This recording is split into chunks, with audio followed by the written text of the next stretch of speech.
course, they also, alongside unemployment, and it is mass unemployment, introduced anti-trade union legislation. How many times have you heard we should have had a ballot? That Welsh windback, Kinnock, oh, the greatest mistake of my life. We ought to have a ballot. Well, they've just had a ballot in British Airways. And they've also had a ballot in the rail industry.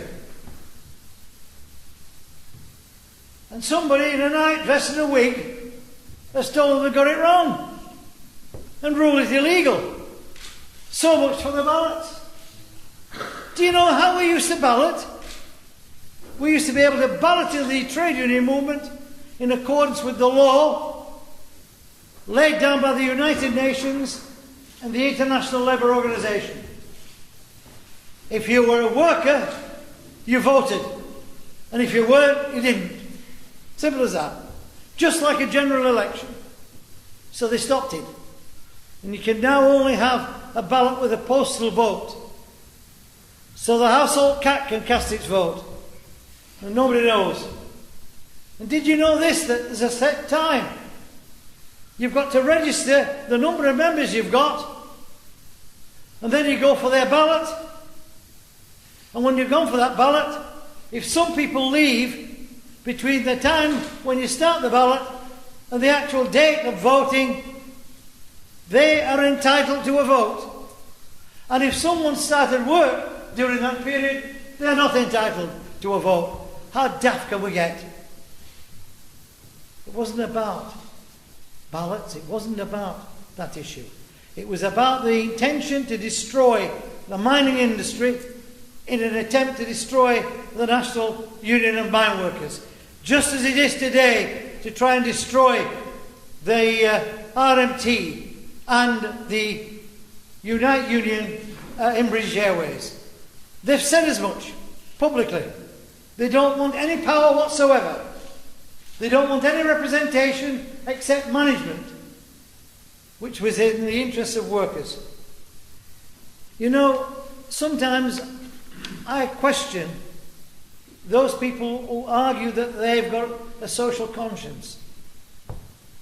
Those people who argue that the only way we can function is if we do certain things in their way rather than in our way.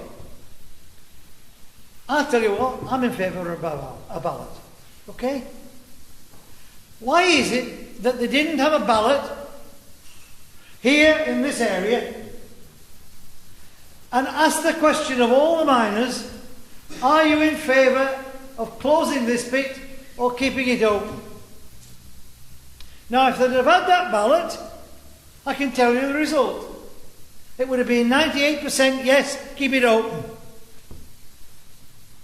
If they'd have said to British Airways staff, Masters Management, are you in favour of taking a wage cut, having increased hours, and having your pension reduced? I'll bet you a pound note to a penny they'd have all voted no. They didn't want that.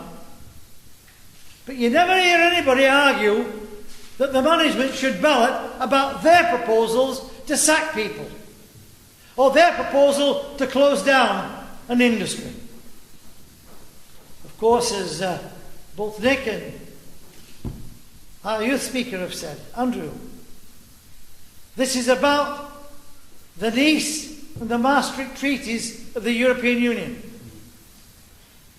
Now, I want to make it absolutely clear that our party is opposed to racism or xenophobia. And we've always fought against the evil of fascism. But there is a difference between agreeing to accept asylum seekers and agreeing to accept immigrants or accepting migrant labour. We've now got a situation in South Yorkshire where at the 3 pits that we've got, a large proportion of the workforce is from Poland. And we've got miners who haven't got a job. Someone said, "Are you a protectionist?" I said, "You damn right I am. I'm against importing coal into Britain when we've got millions of tons here, over 1,000 years supply. I'm against closing steel mills and importing steel when we can produce all the steel we need here. I'm opposed to importing cars, many of them with brake failure or accelerator failure from Toyota, when we could manufacture better cars here. It's as daft as growing vegetables in your own garden, letting them rot and going to the supermarket and buying theirs. Sooner rather than later, you'll be in desperate trouble. It's costing us billions to import gas and oil. At the latest count, according to my economics, we were paying £20 billion to import oil and gas because we've used it and we've wasted it producing electricity. Ironically, when we gave evidence in the House of Commons, I was arguing against use of gas to produce electricity. My biggest supporter was not the Labour Party, it was the chairman of the gas board. Because he knew and I knew that if you waste your product producing electricity, you'll exhaust supplies within 15 years. And that is exactly what's happened. The Norwegians, on the other hand, with a bit of intelligence, don't use the gas that they produce. They don't use the oil that they produce.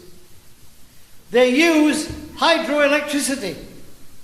And they sell the oil and gas for income, to enrich their economy and benefit the way of life of the people that they represent. So, against this background, what's the answer? Well, the first thing we could do is to say that any goods coming into this country will have an import duty placed upon them, an import control. Yes, that's protectionism for the young writer from the newspaper. By the way, it's not new. From 1945, under a Labour government, and from 1951 under a Tory government, we had import controls. If some goods were coming into this country at a price lower than we were producing them, there was an import duty that made them more expensive. But it protected our workers, it protected our jobs, and it protected our community and our way of life. Now, which is best? A society like that, which is able to finance its health service, its education system, its social care, care for the elderly, care for the disabled, or a system of free-for-all, where if you can't stand up and fight back, to hell with you, you're thrown on the scrap heap. I think in the interests of human beings, it's common sense that we ought to be having a policy that protected the goods that we have.